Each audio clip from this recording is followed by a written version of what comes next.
Good morning mga kasabang hunters at sa pagpapatuloy ng ating operation ngayong araw. Dahil kahapon ay inulan tayo.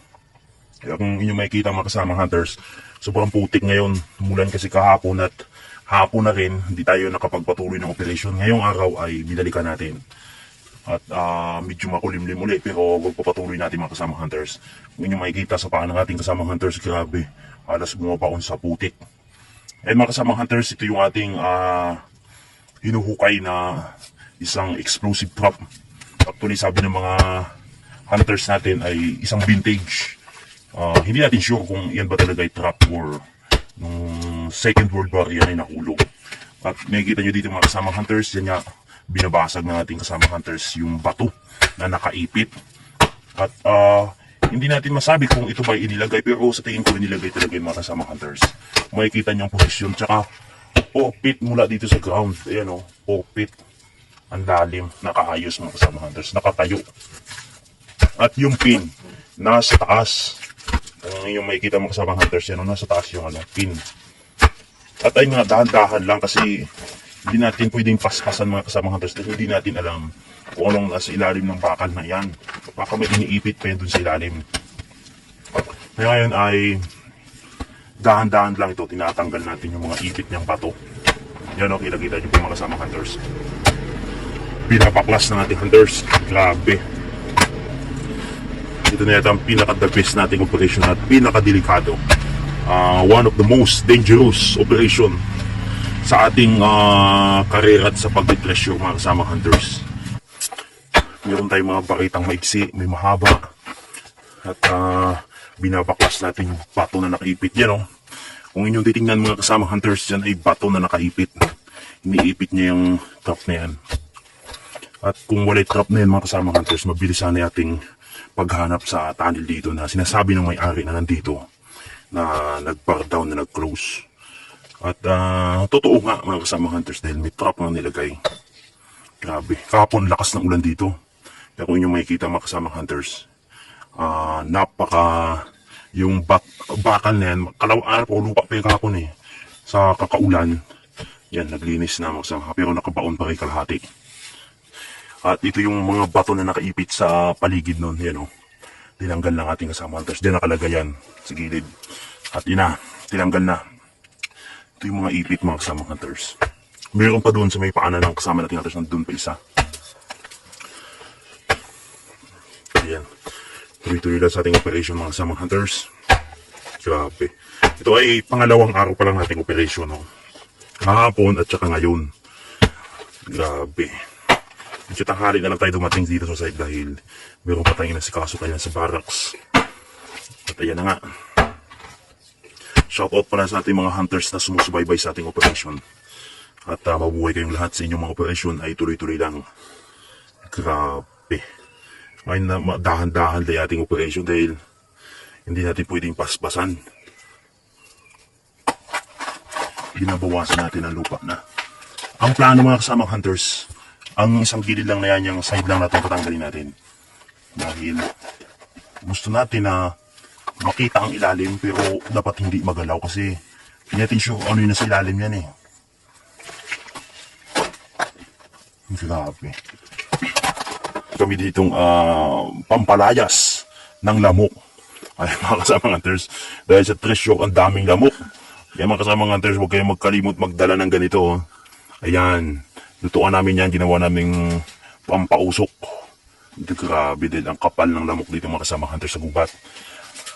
Hindi ka nga makakuha ng treasure dito, malaria ang makakuha mo dito mga kasamang hunters. Ayan na nga, grabe. Dami nating kalaban sa treasure. May bomba, may lamok. Yan mga kasamang hunters Grabe. Malalim pa siguro. Ito ang putik. Ang kalaban namin ngayon mga kasamang hunters, yung lagkit ng lupa. Kita mo yung mga barita namin putik. Ayun ang mga kasamang hunters.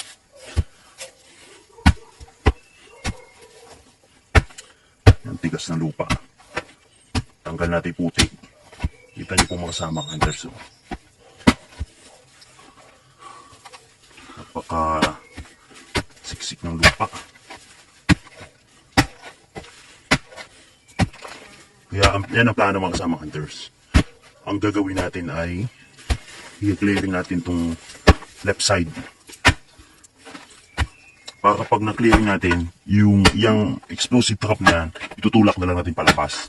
Tapos, iangat natin yan. At may mga treasure hunters na mga nagsasabi, siyempre napapansin ko, madami kasi expert tayong mga hunters na sumusubaybay sa atin. Baka hindi daw bumba ang laman yan. Ay, tingnan natin mga sound hunters, puputulin natin yan kung hindi yan bumba. At kung yan ay pulbura, ay maganda din. Pero, delikado nga lang. Papakita namin sa inyo mga kasamang hunters kung ano laman yan.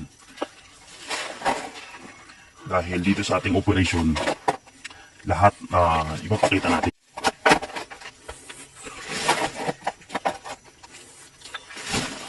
Grabe. May ilang kilo kay bigat niya, no?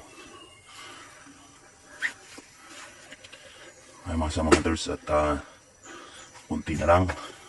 Pero hindi natin sure kung gaano pa kalalim dahil yung sa area na ito, napansin ng ating hunters, matigas. Matigas yung yung lupa. Yan. Tingnan nyo po. Tapos may mga bato-bato pa. Yung makikita mga kasama hunters. Mayroon pang bato dun sa may kabila dun. Sa kabila may bato din dun. Talagang inipit niya mga kasama hunters. Kaya malabong ito ay parang aksidenteng inilagay dyan o yung parang nahulog lang nung second foot. Ang lumalabas kasi parang ito daw ay ayon sa mga expert na mga hunters din siguro may mga karanasan din sila sa ganito maring ito daw ay nahulog nung Second World War at hindi pumutok. Pero kakaiba itong mga kasama hunters may mga batong na may mga pang-ipit na nilagay sa gilid. Tapos yung pin, kung yan man ay pin, nasa taas daw silalim yan Tapos may mga propeller, di natin alam kung yung propeller na silalim. Kasi alam ko sa ganitong mga trap, may propeller yan mga kasamang hunters. Sa puwitan ng explosive, may propeller yan. Di natin sure kung meron yan silalim.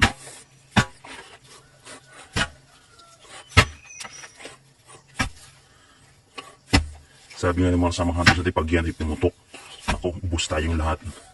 Pero hindi yan mangyayari mga kasamang hunters. Ay dyan tayo malupit hindi tayo mag-isa niya mga kasamang hunters.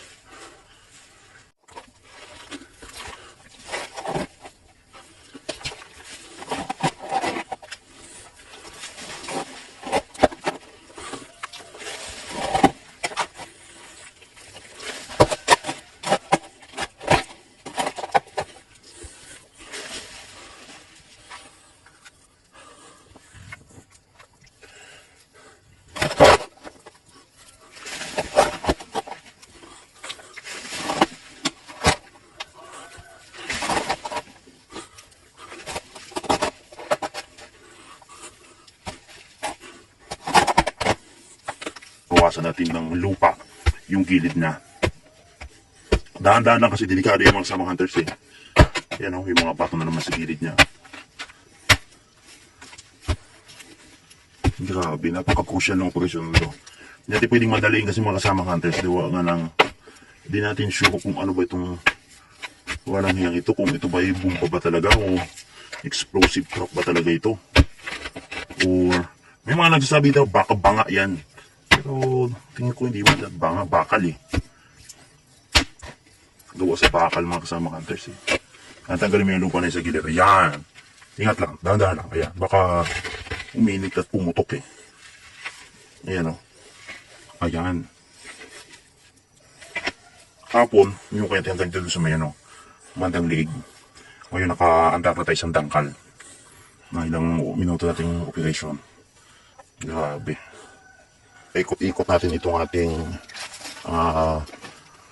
pang-alay. Ang ating incense para sa mga lamok. Grabe. Ang daming lamok kasi mga kasamang hunters. Mukhang mauubos yung ating dugo dito sa mga lamok. Mamamatay tayo dito pag magtagal dito sa treasure na ito mga kasamang hunters. Yan kung hindi tayo nag-ingat dyan mga kasamang hunters at napindot yung niyan sigurado tapos na sana tayo ngayon. Pero hindi yan mangyayari mga kasamang hunters. Dahil madami pa tayong operation na bubuksan. Pambihira. Kailangan maka-hits tayo mga kasamang hunters. Yan na. Siguro yan ay pinakadulo. Ayan. Yan ay pinakadulo mga kasamang hunters. Yan na yan, yan na yan. Grabe.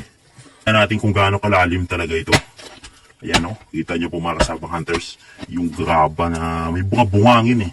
May mga buhangin na inilagay dyan sa bandang ilalim, kita nyo, hindi na lupa. Graba na. Ayan mga kasamang hunters, tinitesting ng ating kasama kung gaano ba kalalim yan. At sana ay wala nang matrigger dyan sa ilalim. At yan na dinadahan-dahan dahil hindi pwedeng basta tigala, delikado ito ginagawa natin mga kasamang hunters. Panalo. Kaya ang plano mga kasamang hunters dahil parang pinamabigat itong bagay na yan, yung bakal na yan. Dahil sulit ang lubi. Nagpakuha na tayong mga kasamang hunters ng chain lock. Yung pangangat kasamang hunters. At sabi nga natin na magdala ng mga 10 tonner na chain lock na mag-aangat sa na ito. Bakal kasi kung mga 5 tonner nakakapusin. Kaya yan mga kasamang hunters. Dahil sa tansya namin, napakabigat nito. Kaya siguro, basta papakita namin mga kasamang hunters na ayusin natin ito, hindi natin titirahin ito ng baka-baka. Dahil una, nakataya yung ating team dito. Hindi natin show kung yan ay active. Pero may mga nagsasabi na hindi na daw yan active, hindi na yan live, hindi na paputok yan. Yan, malaking dulo na yan mga kasamang hunters. At inaarok ng ating team dahil hindi nga malaman kung mayroon pa sa loob eh. Natin siya kung gaano kahaba. Parang wala pa rin katapusan ng kasamang hunters eh. Baka nga tubo to eh. Pero tingin ko sa itsura niya pa lang. Explosive to eh. Ayan. Mahaba pa mga kasamang hunters. Ito na. Ito na yata yung kabuuan. Grabe. Kung inyong makikita mga kasamang hunters, ganito siya kalaki. At ganito kataas.